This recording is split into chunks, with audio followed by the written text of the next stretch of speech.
लेता हूँ। मैं समझता हूँ आप लोगों के अगेंस्ट नहीं जा सकते। पश्चिम बंगाल में किस तरीके से अराजकता का माहौल है, ये तस्वीरें उसी वक्त देखने को मिल गई जब अभिषेक बनर्जी पर पहली बार हमला हुआ था। अब दूसरी बार अभिषेक बनर्जी को जान से मारने की कोशिश पश्चिम बंगाल में की गई है। यह अपने आप में सवाल खड़े होते हैं कि आखिरकार टीएमसी के सांसदों को निशाना क्यों बनाया जा रहा है। जो सरकार ये कहकर आई कि हम अराजकता के माहौल को खत्म करेंगे, वो इतनी अराजक हो गई है कि वो टीएमसी के नेताओं को बर्दाश्त तक नहीं कर पा रही है।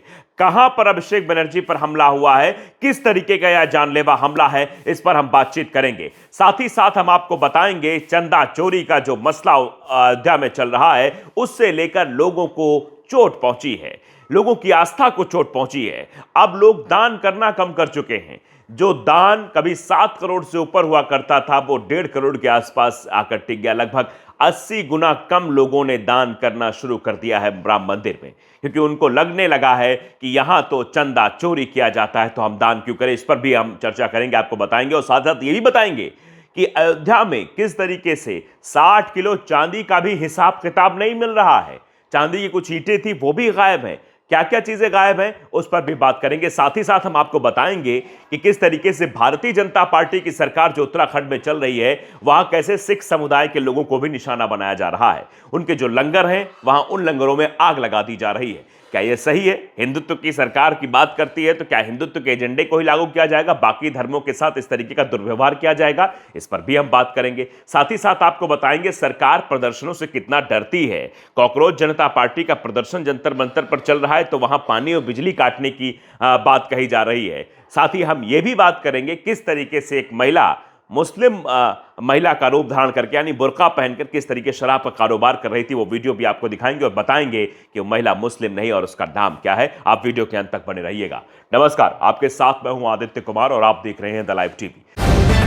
द लाइव टीवी, सच सबसे आगे। सबसे पहले उस खबर की बात। पश्चिम बंगाल चुनाव जीतने के लिए भारतीय जनता पार्टी ने किस तरीके के पैतरे अपनाए, आप सब ने देखे। वहां पर्यवेक्षक भेजे गए, गुंडागर्दी भी किस तरीके की हुई और किस तरीके से वोट काटा गया और ममता बनर्जी को हरा दिया गया। क्या भारतीय जनता पार्टी की मंशा यह थी कि ममता बनर्जी और अभिषेक बनर्जी को निशाना बनाया जाएगा? क्योंकि अभिषेक बनर्जी पर जो दूसरी बार यह हमला हुआ है, जो तस्वीरें निकलकर सामने आई हैं, वो वीडियो जो सामने आया है, वो वीडियो बेहद ही भयावह है। वीडियो आपकी स्क्रीन पर है, जरा उस वीडियो को आप ध्यान से देखिए।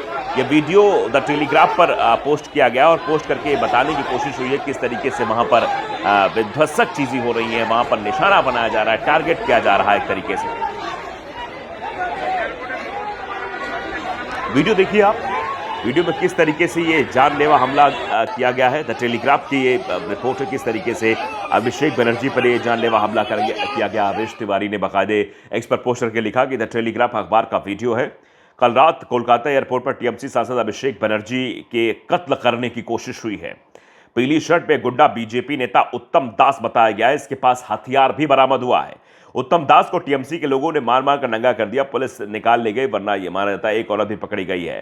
टीएमसी के नेता को टीएमसी के लोगों ने उसे भी पीटा है। ये देखिए वीडियो, देखिए आप जरा किस तरीके से ये जान से मारने की कोशिश अभिषेक बनर्जी को की जा रही है।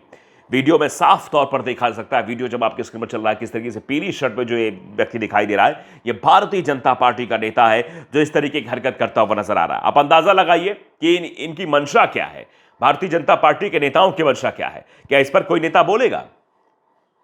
टीएमसी के नेताओं को निशाना बनाने के लिए बार बार बातें कही जाएंगी। क्या इस पर भारतीय जनता पार्टी या प्रधानमंत्री नरेंद्र मोदी या फिर वहां के मुख्यमंत्री सुवेंदु अधिकारी बोलेंगे कि ऐसे नेता पर कार्रवाई करेंगे हम जो इस तरीके का अराजकता का माहौल फैला रहे पश्चिम बंगाल में? नहीं बोलेंगे, क्योंकि इनको तो यही सब करना है। पश्चिम बंगाल जो शांति का प्रतीक हुआ करता था, तो उसको पूरी तरीके से अशांति में परिवर्तित कर देना है, यही इन लोगों का मकसद है। राम मंदिर को यह मुद्दा बनाते हैं, पश्चिम बंगाल के चुनाव को मुद्दा बनाते हैं। राम मंदिर को जब यह मुद्दा बनाते हैं, तो राम मंदिर में किस तरीके से चंदा चोरी हो जाती है आप देख रहे हैं। अब लोगों को यह समझ में आने लगा है कि भारतीय जनता पार्टी ने उनके साथ कितना बड़ा विश्वासघात किया है। राम मंदिर के नाम पर चंदा चोरी का जो बड़ा खेल चल रहा है, वो साफ तौर पर सामने, उसकी वजह से 80% लोगों ने दान देना बंद कर दिया है। यह अपने आप में बड़ी खबर है। आप देखिए, चंदा चोरी से भक्तों का मन खिन्न हो गया है। राम मंदिर चढ़ावे में 80% कमी आ गई है। यह कमी क्यों है आप देख सकते हैं। और क्या क्या है, एक रिपोर्ट के मुताबिक 7 करोड़ से 1.5 करोड़ तक जो है एक आता था, 7 करोड़ से अब 1.5 करोड़ पर पहुंच गया है। मतलब पहले 7 करोड़ रुपए चंदा आता था, अब 1.5 करोड़ पहुंच गया है। मंदिर में दर्शन करने वाले श्रद्धालुओं और चढ़ावों में भारी कमी आई है, क्योंकि लोगों को पता है कि हम तो आस्था के नाम पर, हम तो ईश्वर के नाम पर दे रहे हैं। हम चाहते हैं कि मंदिर के आसपास व्यवस्थाएं और हो जाए, सुदृढ़ हो जाए। हम अपनी आस्था से वो चीज़ दे रहे हैं, लेकिन वो तो जहां लगनी चाहिए, जहां पहुंचनी चाहिए, वहां ना पहुंचकर किसी के जेब में जा रही हैं, चोरी हो रही हैं चीजें, तो लोगों को ठेस तो पहुंचेगी। इसीलिए लोगों ने शायद दान करना बंद कर दिया है। और इतना ही नहीं, 60 किलो चांदी की ईंटें भी गायब है साहब, उनका कोई हिसाब किताब नहीं है। देखिए, अमर उजाला ने बाकायदे लिखा है कि अयोध्या स्थित राम मंदिर चढ़ावा प्रकरण में हर दिन नए तथ्य सामने आ रहे हैं। इससे मंदिर प्रबंधन पर लग रहे आरोपों के साथ साथ संदेह भी बढ़ता जा रहा है। मंदिर निर्माण के समय दान देने वाले कुछ श्रद्धालु अब खुद को ठगा महसूस कर रहे हैं और दान में दी गई वस्तुओं का सार्वजनिक हिसाब मांग रहे हैं। Indian Boolean and jewellers association के नॉर्थ इंडिया हेड अनुराग रस्तोगी ने बताया कि देश भर के सराफा कारोबारियों ने 10-10 और 20-20 ग्राम चांदी बेचकर करीब 60 किलो चांदी एकत्रित की थी। इस चांदी को गलाकर 1 से 1.25 किलो वजन की ईंटें तैयार की गई थी, जिन पर दानदाताओं के नाम और गोत्र भी अंकित किए गए थे। इसके अलावा ऋषिकेश एसोसिएशन की ओर से 1 किलो चांदी का कलश भी भेंट किया गया था। अब लोग उसका हिसाब मांग रहे हैं। एक तरफ चढ़ावा भी कम हुआ, लोग हिसाब मांगना शुरू कर दिए कि भाई हमने जो चांदी दान की थी वो कहां है, बताइए जरा, कहीं उसमें भी सेंधमारी तो नहीं हो गई। उसका भी हिसाब तक नहीं दिया जा रहा है। यह अपने आप में बड़ा सवाल बन गया है कि आखिरकार राम मंदिर के नाम पर किस तरीके से चोरी का यह बड़ा खेल खेला जा रहा है, यह सवाल बन गया है।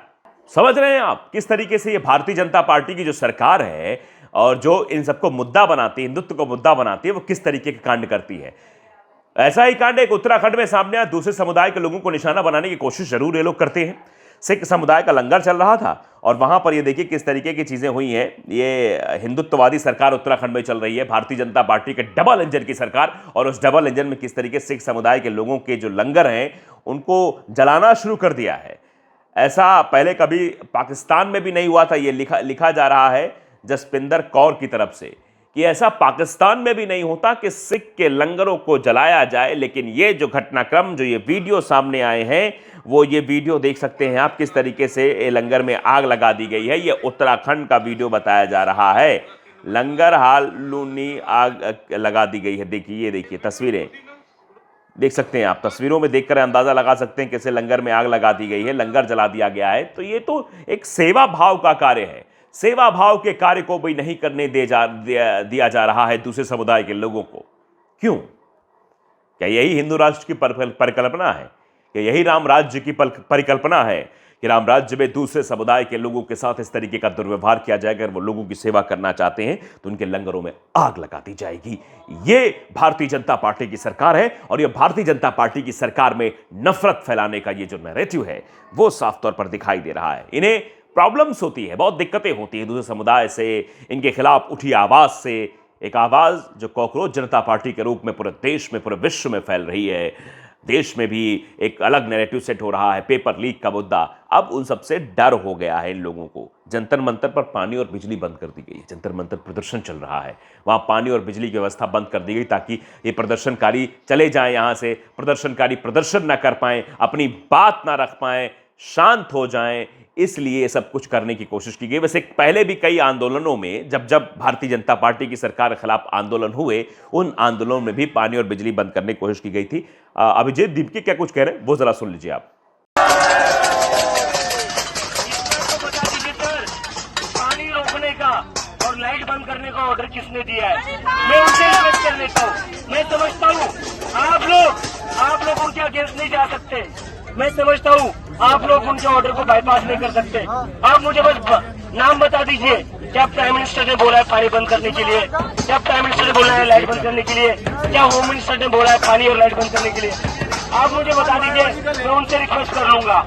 आप पर कोई डिफिकल्टी नहीं आने दूंगा सर। आपकी ड्यूटी नहीं जाएगी, मेरी जिम्मेदारी है। मैं उनसे रिक्वेस्ट कर लूंगा, बस नाम बता दीजिए। क्या प्राइम मिनिस्टर है, या होम मिनिस्टर है, या एजुकेशन मिनिस्टर है, या दिल्ली की चीफ मिनिस्टर है? नाम बता दीजिए सर।